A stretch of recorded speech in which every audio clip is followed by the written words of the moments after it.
তাজুল ইসলাম ভাইকে chief prosecutor বানানোর জন্য যোগ্যতা কী ছিল বলেন তো? কি যোগ্যতার কারণে তাকে চিফ প্রসিকিউটর বানানো হয়েছিল? তার যোগ্যতার মধ্যে অন্যতম যোগ্যতা, উনি যুদ্ধ অপরাধীদের, রাজাকারদের মামলার রাজাকারদের পক্ষের আইনজীবী ছিলেন, যুদ্ধ অপরাধীদের পক্ষের আইনজীবী ছিলেন।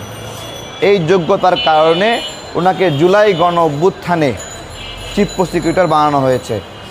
বিষয়টা এইরকম যে রাজাকারদের শাস্তি দেওয়ার অপরাধে উনি বা ওনার দল বা ওনারা যারা রাজাকারদের পছন্দ করেন, রাজাকারদের হয়ে অ্যাক্টিভিজম করেন, যুদ্ধ অপরাধীর হয়ে গণহত্যাকারীদের পক্ষে অ্যাডভোকেসি করেন, তারা প্রতিশোধ নিচ্ছেন জুলাইয়ে এসে। এইরকম একটা অবস্থা ছিল। চিফ প্রসিকিউটর তাজুল ইসলাম ভাইকে সরিয়ে অন্য একজনকে নিয়োগ দেওয়াতে অনেকে বলছে একজন নির্দলীয় লোককে এখান থেকে সরানো উচিত হয়নি। আজকে আপনারা সবাই এই ছবিটা দেখছেন, আমি এখানে দিয়েছি। এই হলো নির্দলীয় তাজুল ইসলাম ভাই, আমার বাংলাদেশ পার্টি। এখানে আরেকটা টোকেন আছে যে আমার বাংলাদেশ পার্টি থেকে পদত্যাগ করলেন তিনি। চিফ প্রসিকিউটর হওয়ার সময় তিনি এখান থেকে পদত্যাগ করেন। চিন্তা করতে পারেন, আমার বাংলাদেশ পার্টি থেকে কখনো কোনো এমপি নির্বাচিত হয়নি, কোনো ভোটে ভালো করেনি, ওইভাবে সামাজিকভাবেও গ্রহণযোগ্যতা নাই। এমনকি জুলাই গণ অভ্যুত্থানের আগে আমাদের যে যুগপৎ আন্দোলন ছিল, সেই যুগপৎ আন্দোলনের সময়ে যুগপৎ আন্দোলনের নাম লেখায়নি পর্যন্ত, যে শেখ হাসিনার সরকারের দমন পীড়নের শিকার হবে এই জন্য নামটা লেখায়নি।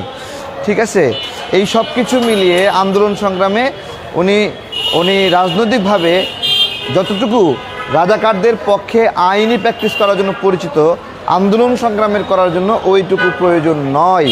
তো এইরকম একজন মানুষকে বলা হচ্ছে নিরপেক্ষ ব্যক্তি।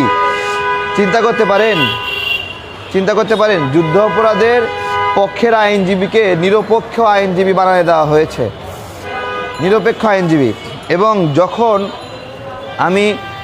আমি এই বক্তব্যটা দিয়েছিলাম যে রাষ্ট্রপক্ষের আইনজীবীও জামাতের, আসামি পক্ষের আইনজীবীও জামাতের, তখন আমার উপর অনেকে মন খারাপ করেছিলেন, আমার উপর রাগ করেছিলেন না যে এটা কেমন কথা, আপনারা রাগ করেছিলেন না যে রাষ্ট্রপক্ষের আইনজীবীও জামাতের আর হলো আসামি পক্ষের আইনজীবী সেও জামাতের। আজকে আপনাদেরকে একটা জিজ্ঞাসা করি, এইটা কি উচিত নাকি বলেন? এটা কি উচিত নাকি বলেন?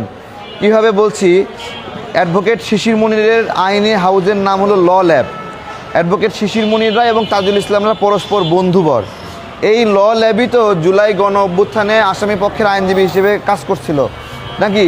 শিশির মনিরের আসামি পক্ষের আইনজীবী আইজিপি মামুনকে বাঁচানোর ফন্দি ফিকির কিন্তু এই ল ল্যাবের মাধ্যমে শিশির মনির এবং তার যে আইনি প্রতিষ্ঠান সেটা কিন্তু এই লড়াইটা করে। তো সেই জন্য আমি বলেছিলাম যে জুলাই গণ অভ্যুত্থানে যে বিচারটা হচ্ছে এটা হলো একটা মামলা ব্যবসা চলছে, পুরা দমে মামলা ব্যবসা চলছে, পুরা দমে। আমি একটা প্রমাণ দিচ্ছি, আপনারা সাবের হোসেন চৌধুরীর নাম জানেন, সাবের হোসেন চৌধুরীকে চেনেন অবশ্যই, তাই না? এই জুলাই গণ অভ্যুত্থানে বনশ্রী এলাকায় সরাসরি যে হত্যাকাণ্ডগুলো হয়েছে, এই হত্যাকাণ্ডগুলোতে সাবের হোসেন চৌধুরীকে অভিযুক্ত করা হয়, তার লোকেরা এখানে ব্যাপকভাবে জড়িত এবং এখানে বড় একটা ম্যাসাকার হয়। ঠিক আছে, সেই সাবের হোসেন চৌধুরীকে শুধুমাত্র অন্তর্বর্তীকালীন সরকারের উপদেষ্টাদের এবং এই তাজুল ইসলামদের, এই যে আমাদের যারা উপদেষ্টা ছিল, তাদের আত্মীয় হওয়ার কারণে এই সাবের হোসেন চৌধুরীকে শুরুতেই জামিন দিয়ে এখান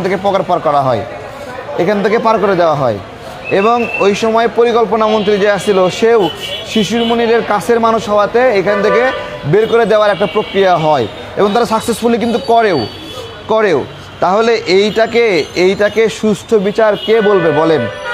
এইটাকে সুষ্ঠু বিচার যারা আজকে তাজুল ইসলাম ভাইকে নিরপেক্ষ ব্যক্তি বানানোর চেষ্টা করছেন তাদেরকে বলি, যখন আমি বললাম এটা কেমন বিচার হচ্ছে যে আসামি পক্ষের আইনজীবী এবং রাষ্ট্রপক্ষের আইনজীবী দুটোই জামাতের, তখন তাজুল ইসলাম ভাই আমাকে অনেকবার ফোন দিছিলেন যে উনি আমার এই কথাগুলো উইথড্র করার জন্য অনেকবার কল দিচ্ছে, অনেকজনের মাধ্যমে আমাকে হুমকি ধামকিও দেওয়া হয়েছে।